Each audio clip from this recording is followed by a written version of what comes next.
ओम शांति। कहानी सुनी अनसुनी के सफर में आज एक और अद्भुत व्यक्तित्व से हम अनुभवों द्वारा मिलने का प्रयास करेंगे। वो अनुभव युक्त बोल भले ही भिन्न भिन्न संपर्क में आए हुए दादियों के हैं, लेकिन जिस व्यक्तित्व के बारे में हम बात कर रहे हैं, आप हैं आदरणीय भ्राता विश्व किशोर भाऊ जी। भ्राता विश्व किशोर भाऊ बाबा के बहुत ही पक्के वारिस क्वालिटी के, सदा हाँ जी का पाठ पक्का करने वाले, आज्ञाकारी, वफादार, ईमानदार, बाबा के राइट हैंड, जिनमें एक एक कर्म में त्याग, तपस्या प्रैक्टिकल मूर्त रूप में प्रकट होते थे।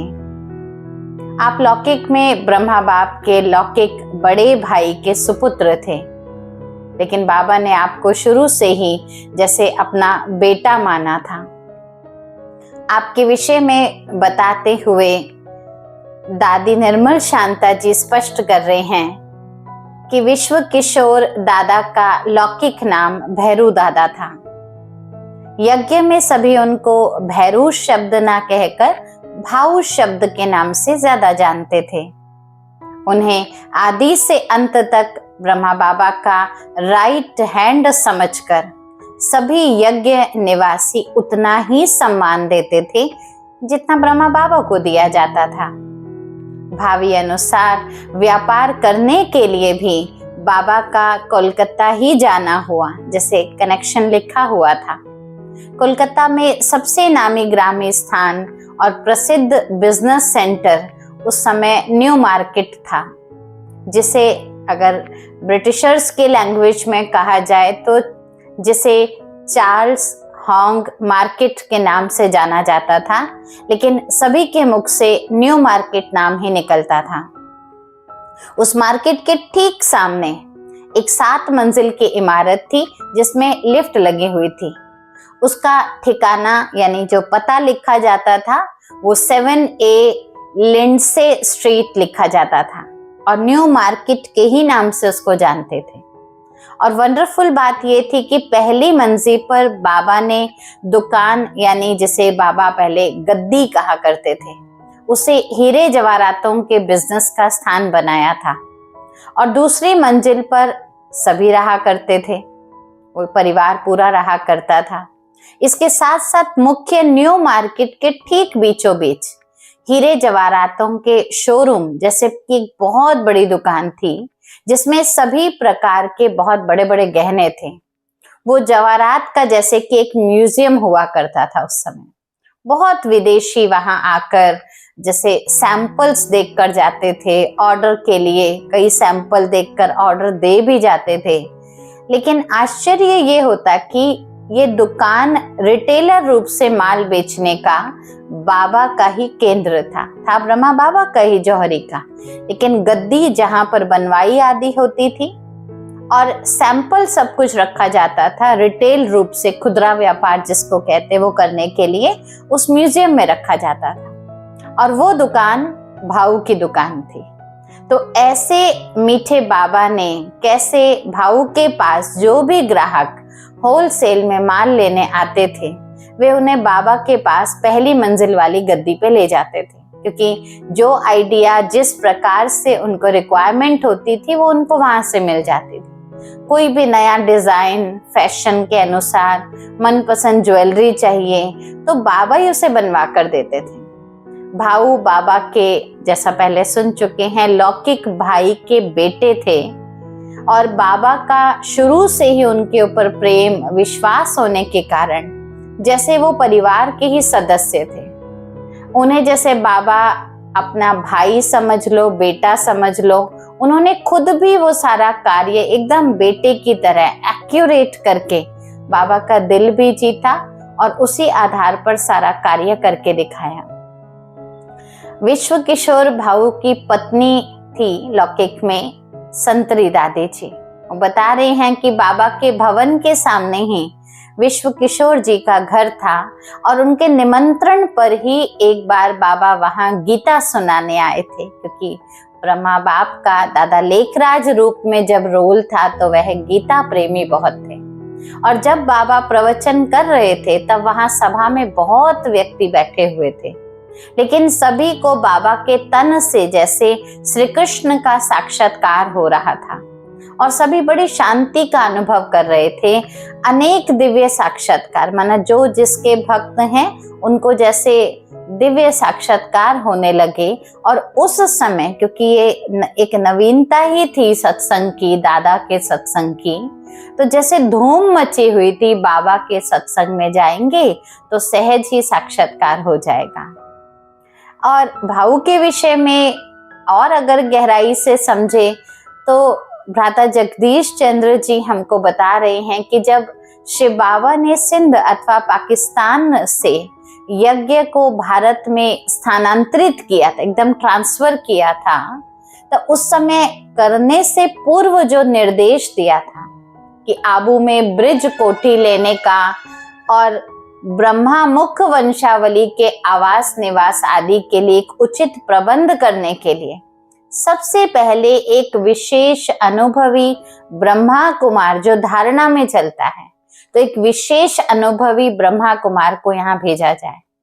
वह यज्ञ वत्सों में से एक मुख्य भाई थे जिन्हें शिव बाबा ने विश्व किशोर यानी भाव का नाम दिया था।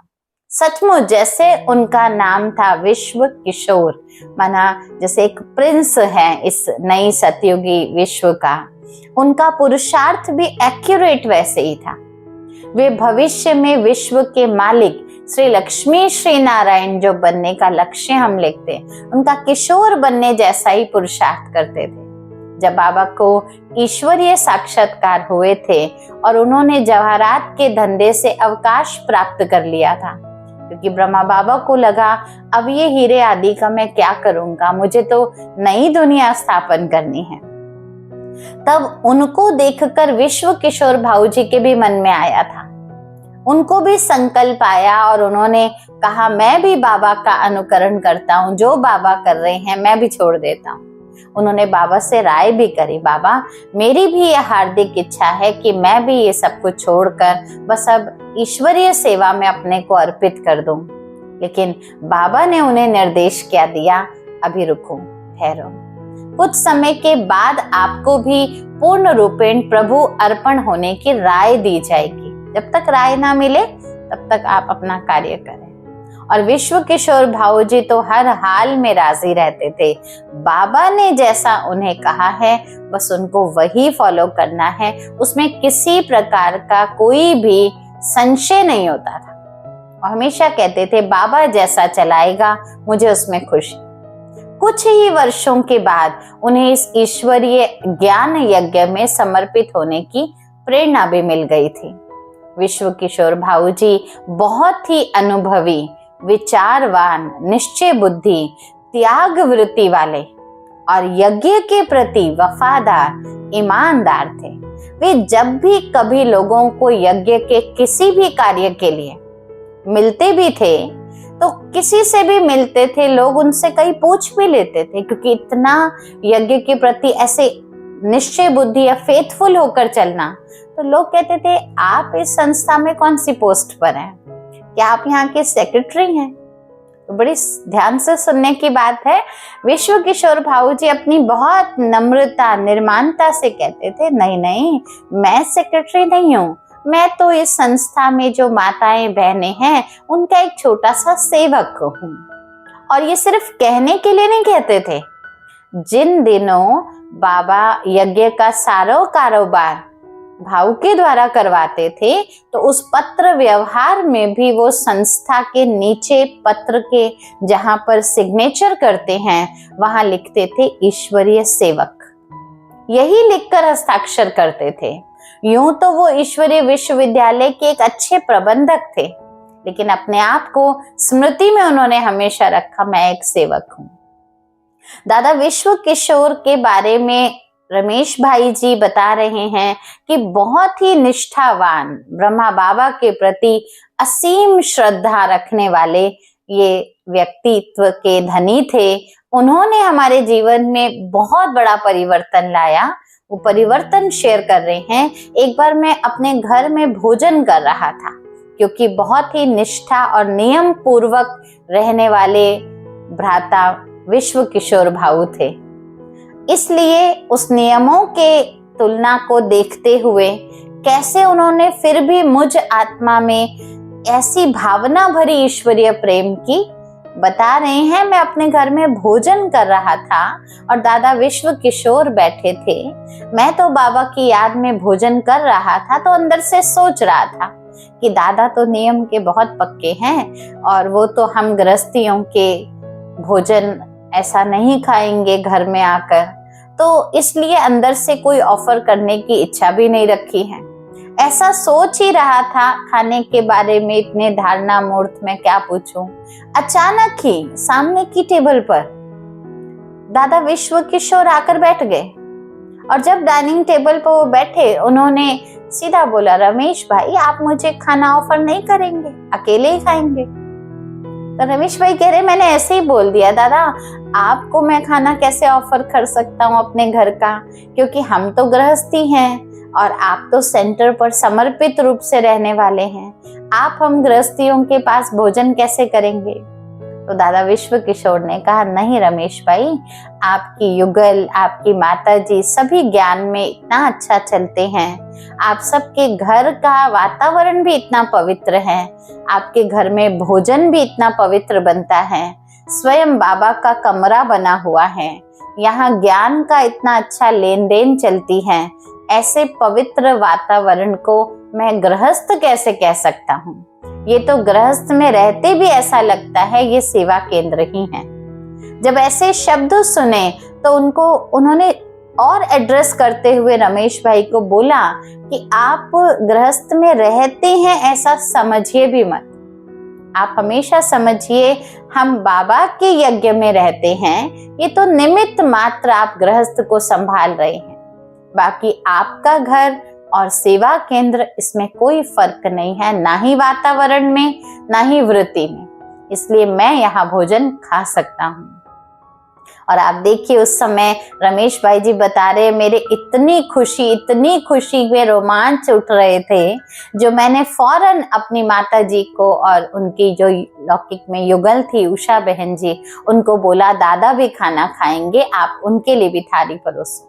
और चांसली उस दिन घर में आलू की सब्जी बनी हुई थी, कुछ और भी थोड़ा बना था, लेकिन सूखी सब्जी में आलू बना हुआ था। तो अंदर आकर किचन में रमेश भाई ने अपनी माता जी को और उषा बहन को बोला, सिंधी लोग आलू नहीं खाते हैं, इसलिए आप दादा की थाली में आलू मत परोसना।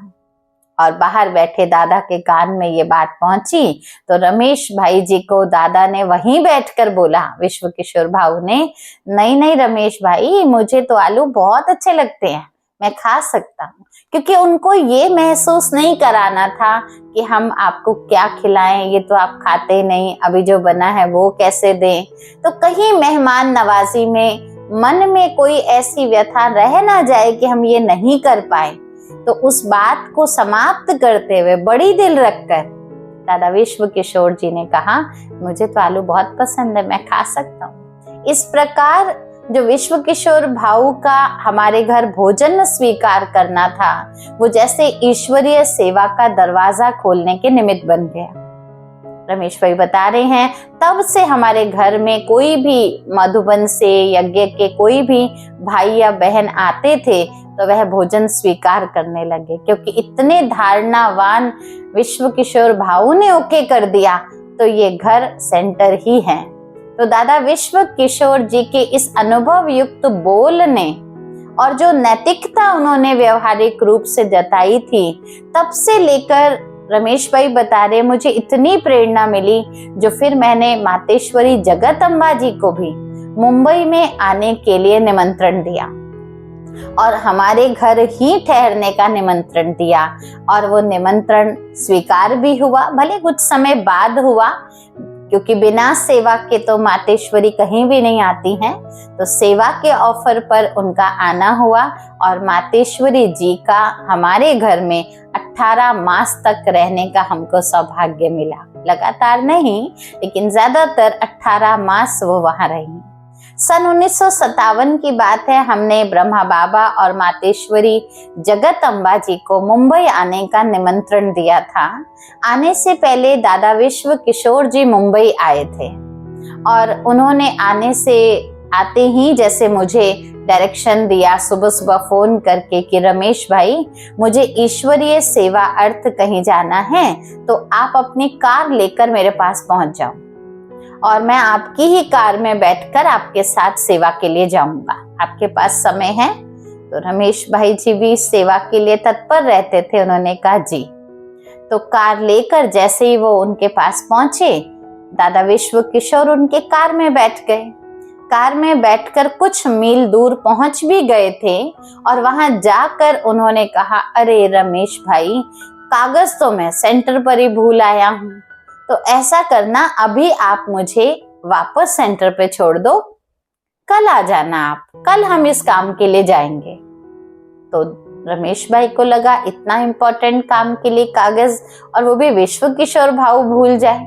लेकिन क्योंकि संशय तो आता नहीं था, निश्चय था, प्रेम था, और ऐसे कैसे किसी के लिए ऐसी बात कहेंगे। तो कहते हैं बस जो मन की बात थी मन में ही रखी और चुपचाप मैंने उनको सेवा केंद्र छोड़ दिया। फिर अगले दिन पुनः वो उनको सेवा केंद्र से लेकर गए और जहां जाना था सेवार्थ वहां लेकर गए।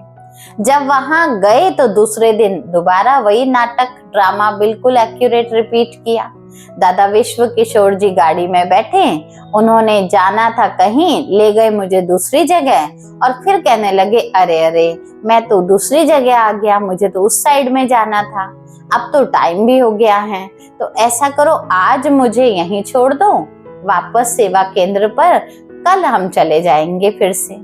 ऐसे एक दिन की बात नहीं है, रमेश भाई बता रहे विश्व किशोर भाऊ ने 2-3 दिन लगातार मेरे को ऐसे ही गाड़ी बुलाते थे, मुझे लेके जाते थे, फिर वापस लेके छोड़ के चले जाते थे।